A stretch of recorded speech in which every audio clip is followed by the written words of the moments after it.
ತಮ್ಮ ಸೌಂದರ್ಯ ಹಾಳಾಗುತ್ತದೆ ಎಂಬ ಕಾರಣಕ್ಕೆ ನಗರ ಪ್ರದೇಶದ ಮಹಿಳೆಯರು ತಮ್ಮ ಮಕ್ಕಳಿಗೆ ಹಾಲುಣಿಸಲು ಹಿಂಜರಿಯುತ್ತಾರೆ ಎಂದು ಮಧ್ಯಪ್ರದೇಶದ ರಾಜ್ಯಪಾಲರಾದ ಆನಂದಿಬೆನ್ ಪಾಟೀಲ್ ಕಳವಳ ವ್ಯಕ್ತಪಡಿಸಿದ್ದಾರೆ.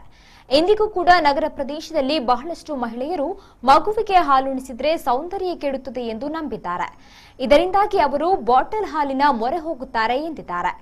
ತಾಯಂದಿರು ಮಕ್ಕಳಿಗೆ ಬಾಟಲ್ನಲ್ಲಿ ಹಾಲು ನೀಡ್ತಾ ಇದ್ರೆ ಅವರ ಭವಿಷ್ಯ ಕೂಡ ಬಾಟಲಿನಂತೆ ಹಾಳಾಗುತ್ತದೆ ಎಂದಿದ್ದಾರೆ.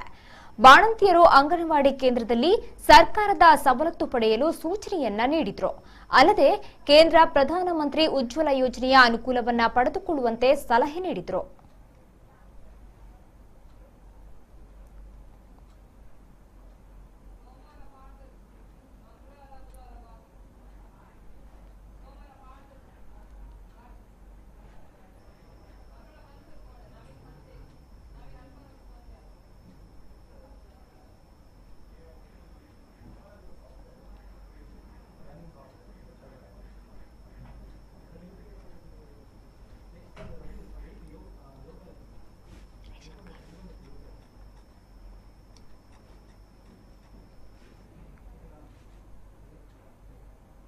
ಮಂಗಳೂರಿನ